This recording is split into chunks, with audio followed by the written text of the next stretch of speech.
জাকিয়ে যেমন ঠান্ডা পড়েছে তেমনি চারিদিকে জাকিয়ে বিয়ে বাড়িও পড়েছে। আর সেই বিয়ের সিজনে আমরা চলে এসেছি আমাদের নতুন একটা বিয়ে বাড়িতে।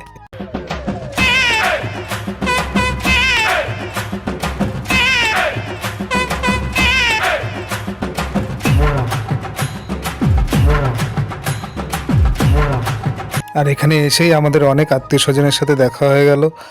এটা আমাদের এক ভাগ্নের বিয়ে ছিল, যার কারণে নর্থ থেকে সাউথ সমস্ত আত্মীয় স্বজনই এখানে উপস্থিত ছিল।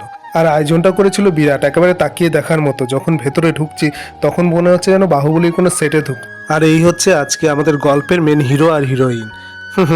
হাসো হাসো, হেসে নাও, এরপরে বুঝবে ঠেলা কি। তো আমাদেরও ওদের সাথে ছবি তোলা শেষ, এবার আমরা চলে যাব আসল জায়গায়। আর বিয়ে বাড়ির আসল জায়গা মানে পকোড়া থেকে শুরু আর পান মশলায় শেষ। ওই দেখো বলতে বলতে একজন ঠিক সরু লাইন করে এসে খাওয়া দাওয়া শুরু করে দিয়েছে, আমাকে একবার ডাকলোও না। তারপর আমি আর বাবা আলাদা করে নিয়ে নিলাম, বেশ হেভি টেস্ট।